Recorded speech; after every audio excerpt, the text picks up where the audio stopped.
welcome to my channel. Today I have a different type of video for you. It's the month of Halloween. Yes, the entire month of October is Halloween on my channel. And today I wanted to do sort of a, well, I always have the tendency to call videos like this a tag video. It's not really a tag, it's more like a favorites video, but then instead of makeup, as I usually do, I'm going to talk about scary movies. Yep, because that fits with Halloween, and yeah, there's just a certain type, like you may not know this about me. I don't even know if I ever mentioned it. I might have mentioned it randomly, because I mentioned a lot of things randomly and then forget that I ever mentioned it. But I really love old horror movies, like we're talking like first half of the 20th century, you know, like silent movies and just very early, you know, movies with actual speech in it. That sort of movies I absolutely adore. I love them, especially these creepy ones. Especially the silent movies, I really think they're just like a form of art, really, like to just convey a story without talking. I mean, I talk a whole lot, like, I find it a true art to actually, you know, tell someone things without talking the entire time, and that's just really what they did in silent movies.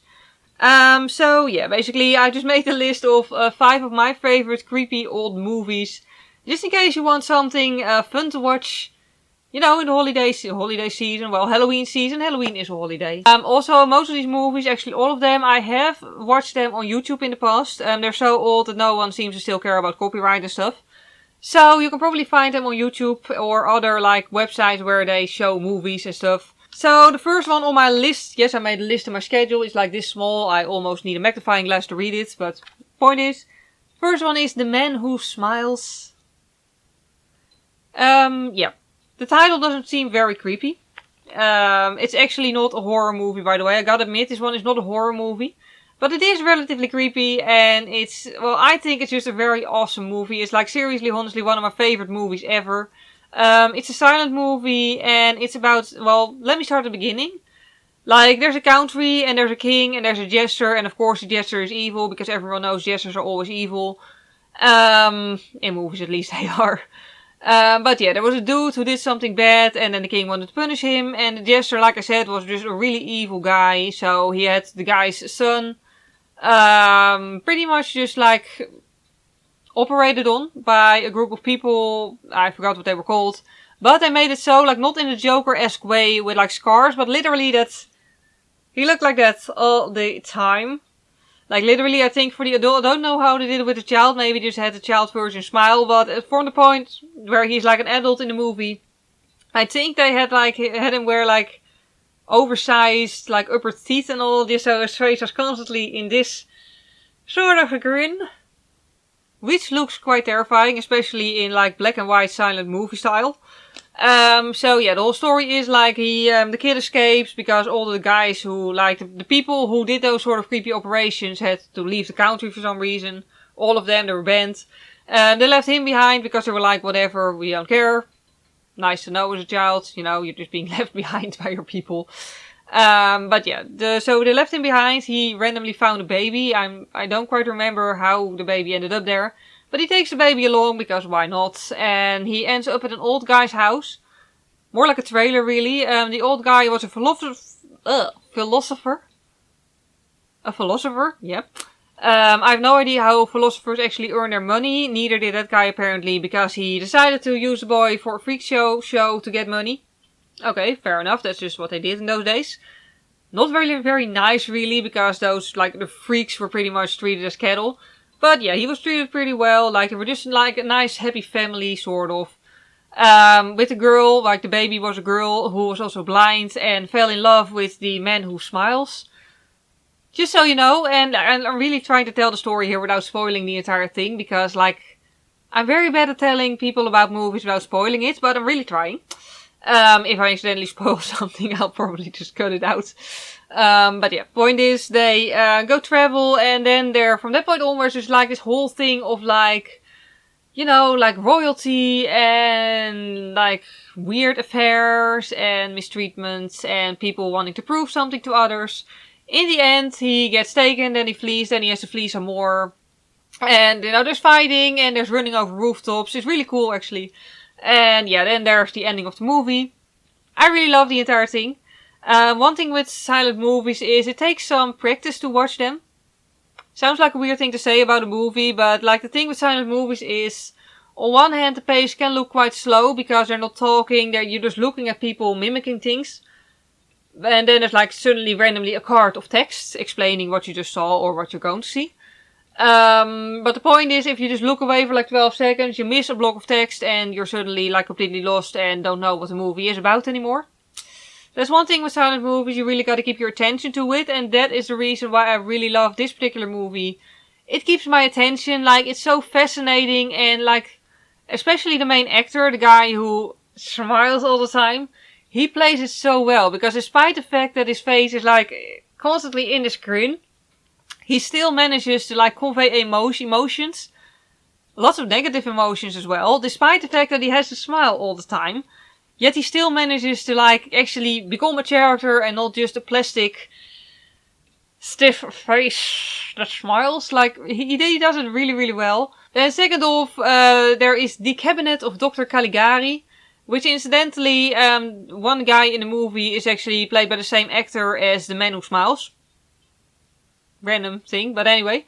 I'm not sure how you pronounce Caligari. I think it was originally a German movie actually. Like the main actor was German, so it was probably a German movie, and they don't talk in it, so it doesn't really matter. And the version that's up on YouTube, they actually do have the text blocks in English, which is quite nice. So yeah, it's basically about a village, and there's a guy who, well, he has a friend, and there's also a girl, and he and the friend are of course in love with the same girl, but they are still friends, so they do care about each other. That's important for the rest of the story. And then one day there's like a carnival in the town, and amongst others, like I said, the silent movie era was the time where freak shows were still a thing. There's also a guy with a sort of Dr. Caligari, who has this guy with him who is under hypnosis. There's actually a specific word for people who are under hypnosis. I didn't know, I can't remember the word, but they mention it in like the text block, at least in the version I saw. I had to Google it. I was like, what is that? But yeah, there is a specific word that no one ever uses anymore, apparently, for someone who's under hypnosis. But anyway, the guy who's under hypnosis can tell people who dies and when. The only catch is, like whoever asks him will probably always die within like either 24 or 48 hours, and it always comes true. So you better not ask him, because that's probably not something you want to like call upon yourself.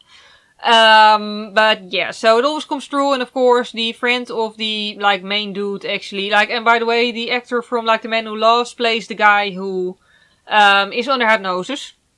Not important for the rest of the story, but it's a really good actor. Like, it was a really good actor. I think he's been dead for decades, but point is, so yeah, like the best friend of the dude who was like sort of the main character of the story, who was also in love with the same girl as the main dude, of course gets his future predicted and ends up dying. And, the main guy doesn't really think that it was like just coincidence or an accident or whatever, so he goes in search of the truth. And the thing with the truth is, especially when it's in a horror movie, you may not actually want to know it. But the thing I love about that particular movie is the simple fact that the entire movie is just a piece of art. I think actually originally it was more of an artsy type of movie rather than a normal type of movie, even in the silent movie era. But like the whole decor and all the props and stuff, and like it's painted in a way that's like almost, it reminds me of Tim Burton, even though Tim Burton wasn't even born yet when that movie was made. Then second we have Phantom of the Opera, and then I mean the 1923 version, somewhere in the 20s, I think it was 1923, but I'm not sure. To be fair, I like the new one as well, especially the music, but I much prefer the old one. For one big reason actually. Simply because I've always felt in the new version I find it less believable, simply because the guy, like the whole thing is, the Phantom of the Opera had to hide in the opera house because he was too hideous to walk around. But in the newer movie he has like partly a mask, but for the rest his face is mainly just very attractive. Which always struck me as odd, because if that guy is so hideous that he has to hide, then pretty much all of us can go hide somewhere, because like I said, he's mostly a very attractive guy. Whereas in the old movie, and this is something that I find very cool as a makeup artist, in the old movie people actually left the theaters because they were too terrified to watch on because of the guy's face.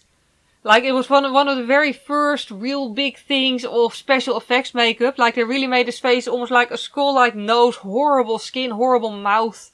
His entire face looked so deformed, and back in the day, people, like, had never seen that before. Like, that amount of, like, special effects makeup just wasn't something well known. Like, these days we can all look up tutorials. Back then, it was something that people just barely knew about. So, yeah, people were just really, really terrified of just looking at the guy, which to me just makes the entire story so much more believable. Simply because back in those days, if you had a face like that, you would probably end up either being murdered or being put in a freak show. So, yeah, if you had a face like that back in those days, you had a good reason to hide. Then, the second to last is the House on Haunted Hill. We're going into, like, you know, newer territory here, like newer movies. Newer. It's still a very old movie. I think it's from the 40s or 50s, I'm not sure, but it's very, very old at any rate.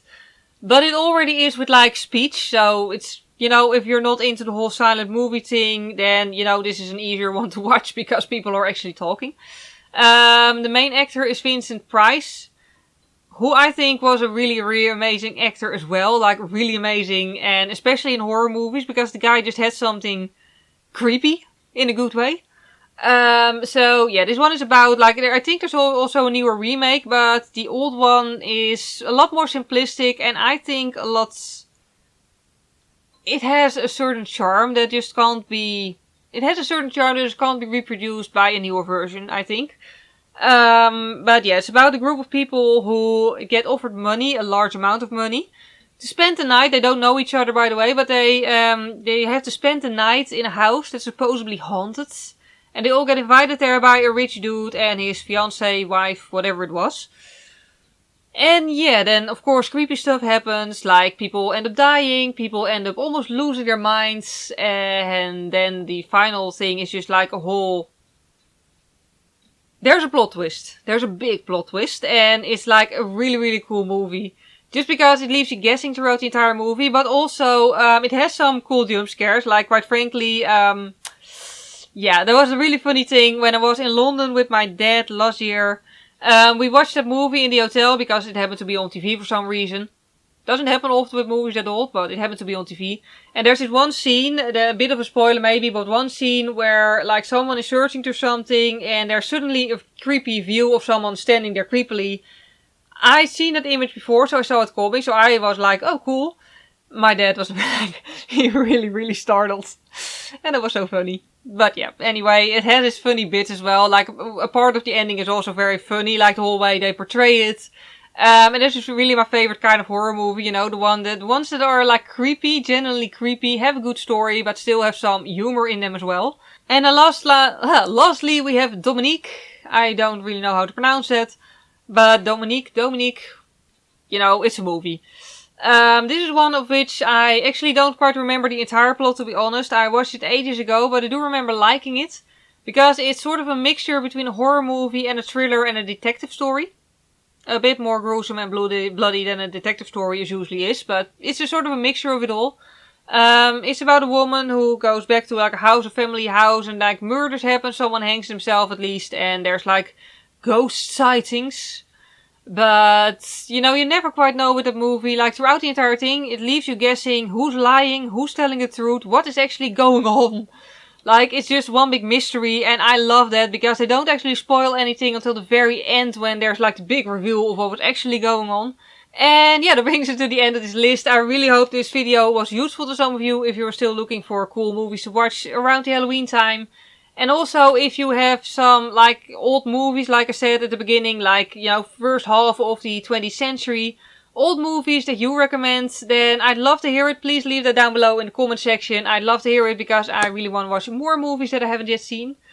Yeah, below this video, by the way, in the description box, you can find a list of the movies I just named, because, you know, in case you want to look them up as well, it's probably easier to just be able to Google the name. Below there, by the way, you can also always find all my social media accounts and names. I'm mostly active on Instagram, and I'd really love it if you'd want to follow me there. Yep. I've been talking for like nearly 20 minutes, so I should probably wrap it up quickly at this point. If you did enjoy this video, please click the like button, it would really help me out. And if you want to, you can also subscribe to my channel. I do a lot of makeup tutorials mainly. This is also a tutorial, a Halloween tutorial obviously. And yeah, other than that, thank you very much for watching this video. I hope you have a wonderful day and I hope to see you next time. Bye!